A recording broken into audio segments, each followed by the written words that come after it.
이번 시간에는 준비금 감액 제도에 대한 것을 하려고 하는데요. 요즘 다 언론에 여러분들 보셨겠지만은 감액 배당에 대한 문제가 그냥 문제가 아니고 사회 이슈로까지 사회적인 논란에까지 이르게 되었는데 처음에는 이 주제를 가지고 할 생각을 하지 않았어요. 그런데 있어 보니까 이게 굉장히 큰 문제가 되고 이게 발생될 것 같다고 해서 이 주제를 선정해서 자료를 한번 만들어 봤습니다. 언론 보도에서 여러분들 알고 계시겠지만은 이게 감액 배당에 실제로 했던 기업들도 있고, 물론 대부분이 대기업이죠. 그리고 이제 준비하는 그 기업들이 있는데, 그게 금액이 뭐 몇십억이 아니라 몇백억이 아니라 몇천억이 돼요. 몇천억. 자본준비금을 이익잉여금으로 이체해서 감액 배당을 준비하는 그 업체가 이게 그 금액이 그냥 몇십억이 아니고 몇천억 이 정도 큰 금액이에요. 그 감액 배당에 대해서 받는 소득이 배당 소득이 아니라는 것이 이제 사회적인 그 논란이 된 겁니다. 뭐 여러분들도 아마 알고 있는 분들은 알겠지만 이제 우아한 형제 같은 것들 이런 기업들은 이익잉여금으로 이체한 금액이 5,300억. 그리고 자본준비금에서 이익잉여금으로 이체했다는 얘기는 그 이체된 금액만큼 감액 배당의 재원이 되는 겁니다. 그것을 이제 감액 배당으로 실제 지급한 금액이 이제 4,100억 정도 되고, 여러분들 잘 아는 이제 한미약품, 그래서 인적 분할된 한미 사이언스도 1,000억을 이익잉여금으로 이체했어요. 이익잉여금으로 이체했다는 얘기는 곧 얼마 안 가서 감액 배당을 이제 하겠다는 얘기입니다. 그리고 골프존 같은 경우에도 거기도 한 1,200 정도가 이익잉여금으로 이체했고, 그 다음 조선의 GY 홀딩스, 여러분들 뭐 이런저런 그 논란이 많죠. 거기 회사도 지금 5,600억이 주발초가 발생이 됐는데, 이것도 아직은 자본잉여금에서 남아는 있습니다. 이익잉여금으로 이체는 하지 않았지만은 이것도 감액 배당의 그 재원이 되는 겁니다. 이와 같이 감액 배당이 몇십억이 아니라 몇천억 이 정도 대규모의 그 감액 배당을 하는데, 이것이 배당 소득에 해당되지 않는다? 왜 그런가? 그것이 여러분들 궁금하잖아요. 그죠? 그러면 이것에 대한 그 감액 배당 제도의 현 세법상에는 어떤 문제점이 있는지 이것도 한번 살펴봐야겠다고 싶어서 이 자료를 만들었습니다. 우선 감액 배당을 보려면은 상법에 관련된 규정을 알아야 됩니다.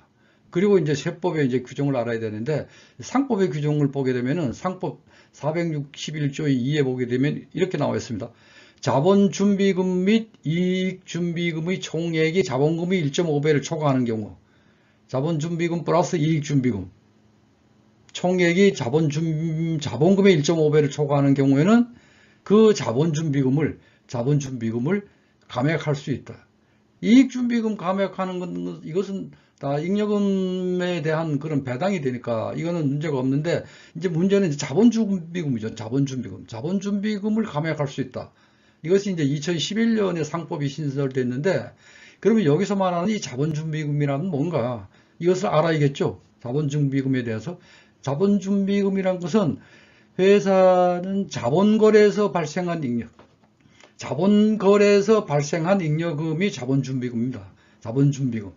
자본거래에서 발생한 잉여금을 이것을 자본준비금으로 적립해야 됩니다. 근데 이때 적립할 때는 이 적립의 한도가 없어요.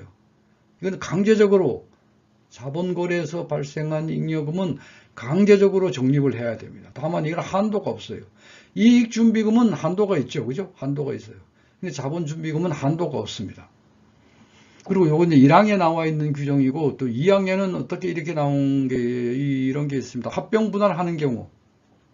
그때는 이익준비금이나 법정준비금을 합병 등의 회사가 이제 승계할 수 있다. 이런 규정입니다. 그러니까 이익준비금하고 법정준비금을 합병회사, 신설회사 또는 존속회사가 이것을 승계할 수 있다는 얘기입니다. 근데 여기서 승계할 수 있다는 거지, 승계를 해도 되고 안 해도 되고, 즉 다시 말하면 강제 규정이 아닙니다. 요거는 좀 기억해 둘 필요가 있습니다. 왜 지금의 현재에 이런 논란이 있었는가 이것하고도 이제 관련이 이제 되어 있는 겁니다. 여기서 보면은 이제 이익준비금은 여러분들이 아시겠지만 이제 법정준비금이 뭔가, 근데 법정준비금에 대해서는 뒤에 가서 이제 별도로 따로 설명을 할 테니까 그 기억을 해 두시고요. 자, 상법 시행령에 보면 이렇게 돼서요. 그럼 여기서 보면 자본준비금을 적립을 해야 된다는데 이때 자본준비금의 범위가 뭐냐? 이것은 회계기준에 따라 정한 원칙이에요. 회계기준.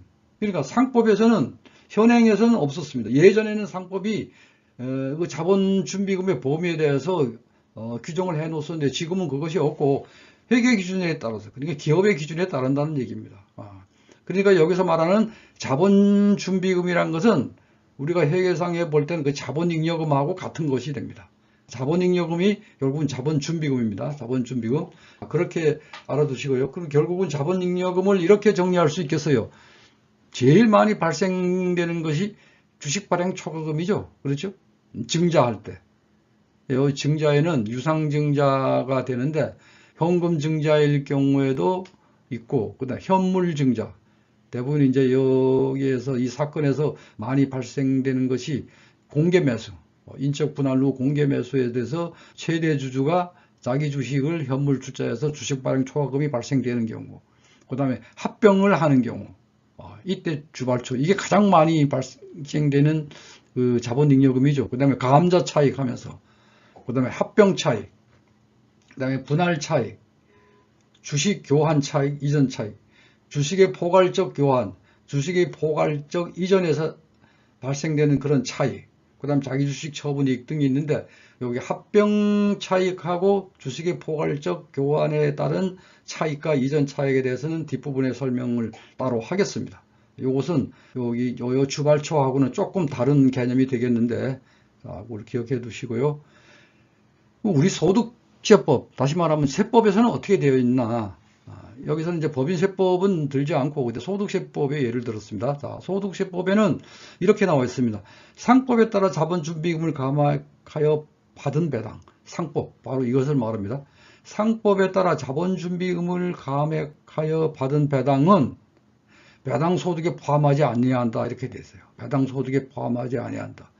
다만 이때 자본준비금을 감액하여 받는 배당 중에서도 이러한 그래, 법인세법에 따라 해당하는 자본준비금을 감액하여 받는 배당은 제외한다고 되어 있습니다. 근데 법인세법 18조 8호는 뒤에 가서 별도로 설명을 드릴 테니까, 자, 원칙적으로 자본준비금을 감액하여 받은 배당은 배당소득에 포함하지 않는다.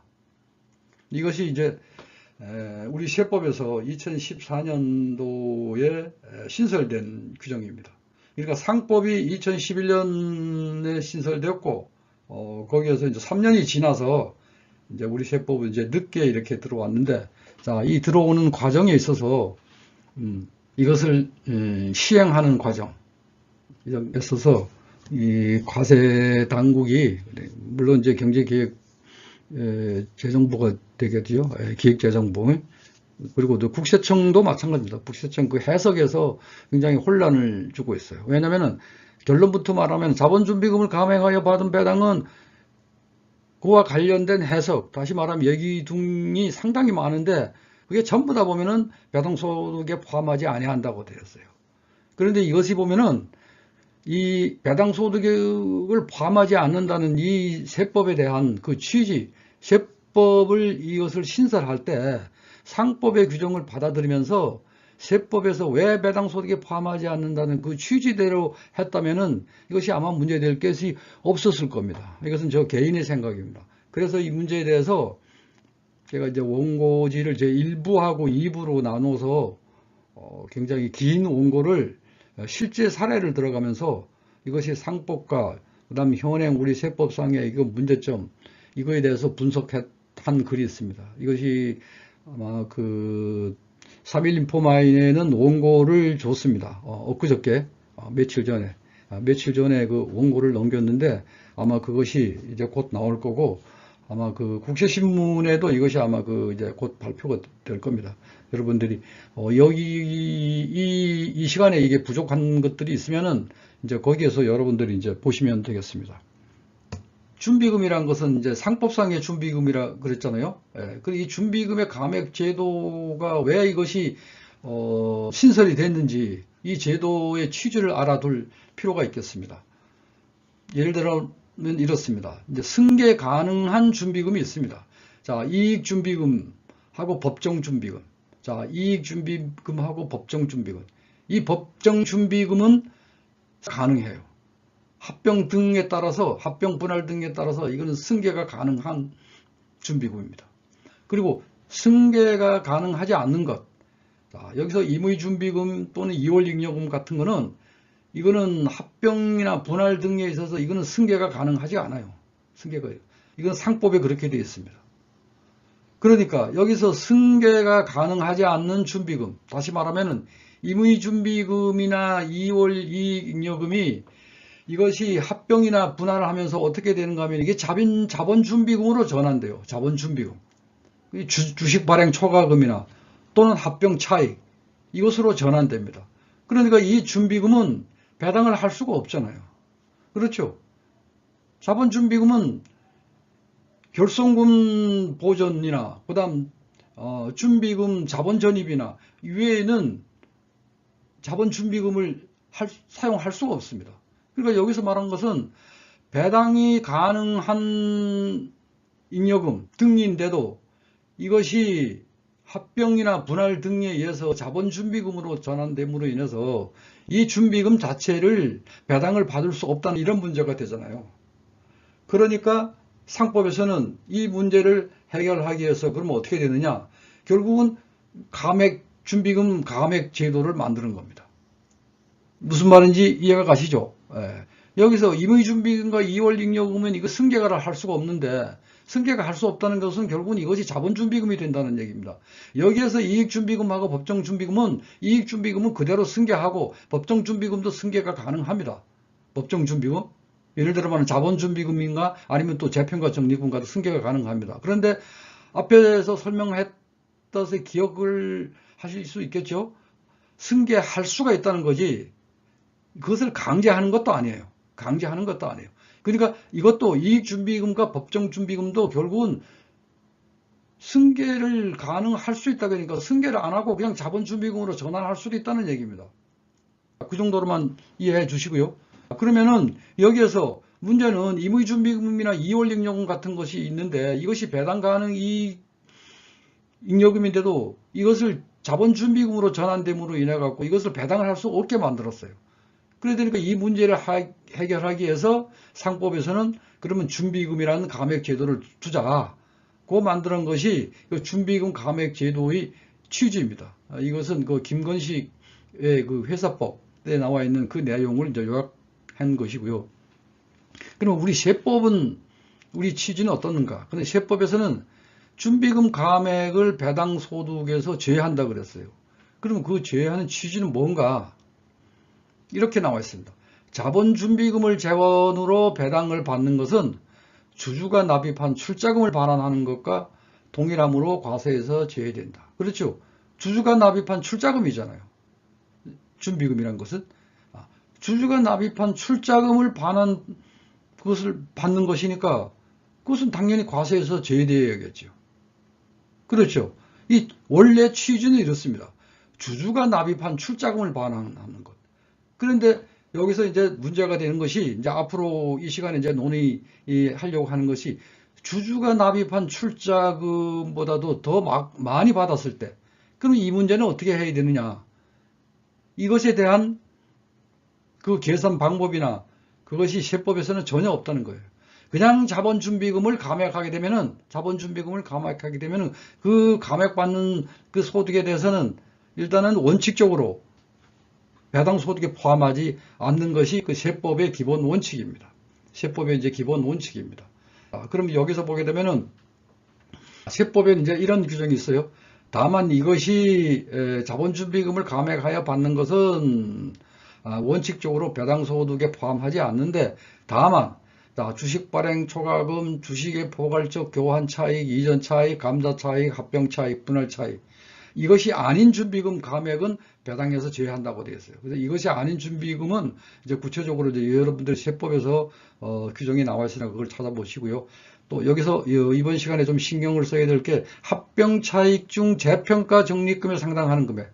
자, 합병 차익이 발생했는데, 자, 합병 차익입니다. 주식 발행 초과금이 아니고, 자, 여기서 합병 차익 발생했는데, 이때 재평가 적립금에 상당하는 금액이 있었다. 이건 뭔가 하면은, 피합병법인의 재평가 적립금이, 그죠? 피합병법인의 재평가 적립금이 합병으로 인해서 그것이 합병 차익에 포함될 수가 있다는 얘기죠. 이럴 때는 재평가 적립금에 상당하는 금액은 그것은 배당으로 본다는 얘기입니다. 배당으로 이 합병 차익을 다시 말하면 합병 차익이 자본잉여금이잖아요. 이것을 감액을 했을 때는 이때 만약에 피합병법인의 재평가 적립금이 있었다고 하는 것은 이것은 과세를 하겠다는 얘기입니다. 그래서 그 한도는 어떻게 되는가 하면 재평가 적립금을 이제 한도로 하는데 이 재평가 적립금이라는 것은 그렇잖아요. 회사의 재산의 평가에 있어서 자산 재평가법에 따른 재평가 적립금이죠.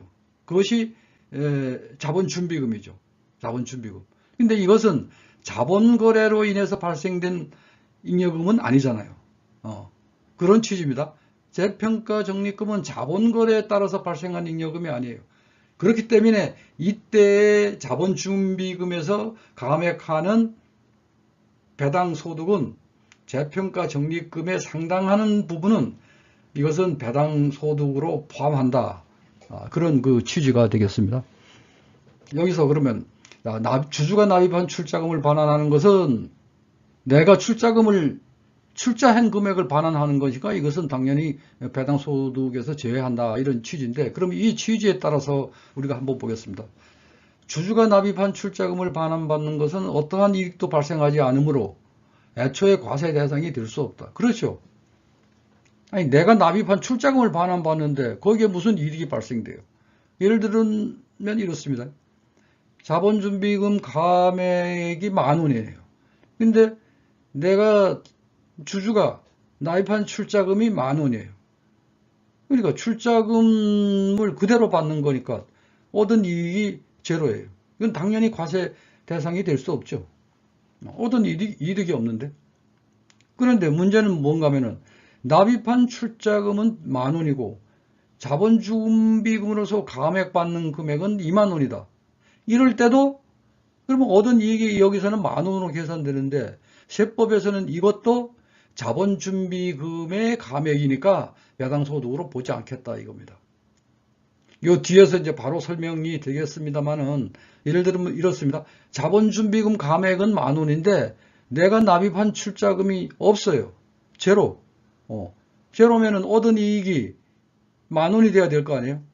그런데도 우리 세법은 자본준비금의 감액이기 때문에 자본준비금의 감액, 자본거래에서 발생한 잉여금의 감액이기 때문에 이것은 배당소득에 포함하지 않는다는 것이 세법의 원칙입니까?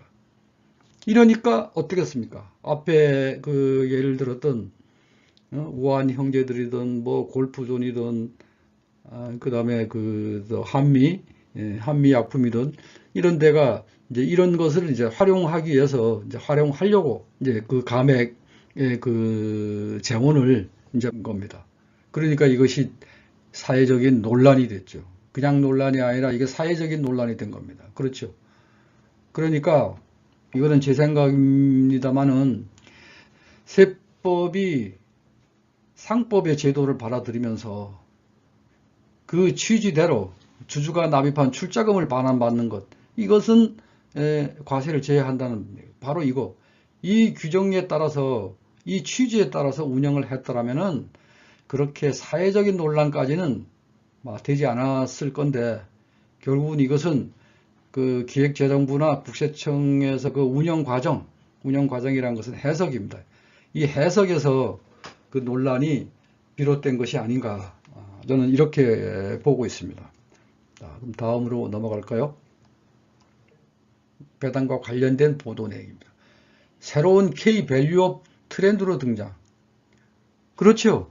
아니, 몇천억을 감액배당하면서 그것이 소득세를 한 푼도 물지 않고 소득세를 한 푼도 내지 않는다는데, 이게 그 주주로서는, 그렇죠? 주주로서는 이게 얼마나 반가운 소리겠어요. 이건 엄청난 거죠. 그러니까 이제 이런 보도까지 이제 나오게 됐습니다. 그래서 보도에 따르면 이래 됐습니다. 올해 자본준비금 감액배당과 관련된 안건을 상정한 곳은 126곳이다. 굉장히 많네요. 이는 지난해의 2배 수준이다. 감액배당은 대주주의 조세 회피 수단으로 활용된다. 자, 한편으론 그렇습니다. 그죠? 감액배당은 조세 회피 수단으로 활용된다. 그러니까 문제를 제기를 이제 한 거죠. 그러니까 기재부에서는 이제 이렇게 나온 거죠. 감액배당이 이슈가 되는 만큼, 쟁점이 되는 만큼 객관적으로 현황을 파악하고 있는 중이다. 그래서 이제 근래에는 기재부에서 이것을 어떻게 해결할 것인가 하고 아마 고민하고 있는 것 같습니다. 여러 그 전문가들의 의견을 들으면서 이제 준비를 하고 있는 거죠. 그런데 세법에서는 이 감액배당과 관련해서 한 3차례 정도의 그 세법 개정이 있었어요. 물론 소득세법도 조금 있었지만은 법인세법은 이제 더 있었는데, 그러니까 지금까지 이것이 감액배당이 들어온 지 지금 한 11년째가 되는데, 그럼 11년 동안 조금씩 보완은 돼 있지만은 완벽하지 않은 겁니다. 그러니까 계속 현재에도 바로 이제 이런 그 보도 내용이 나왔다는 얘기가 되겠습니다. 그러면은 이 감액배당을 좀 이해하기 위해서 가장 흔하게 발생되는 합병에서 발생되는 자본준비금의 감액배당에서 알아보겠습니다. 여기서 합병에서 발생된 자본준비금이라는 것은 이것은 주식발행 초과금을 말하죠. 합병에서 주식발행 초과금을 말하는 겁니다. 자, 이것에 대해서는 감액배당에 대해서 설명을 하겠는데, 우선 그 합병의 한번 요건을 전체적으로 한번 보겠습니다. 자, 합병법인이 있고 피합병법인이 있는데 액면가액이 이렇게 나와 있고 발행주식 총수가 나와 있고 주당평가액이 이렇게 나와 있습니다. 합병법인은 10,000원, 피합병법인은 80,000원. 그러면 합병 비율이 어떻게 됩니까? 합병 비율이 1대8이 되죠. 1대8. 8이 합병 비율이 됩니다. 자, 1대8입니다. 그러니까 합병법인과 피합병법인의 재무상태표를 보게 되면은 자산 부채가 나와 있고, 자본금과 재평가 적립금, 이익준비금, 이익잉여금 나와 있고. 자, 피합병법인.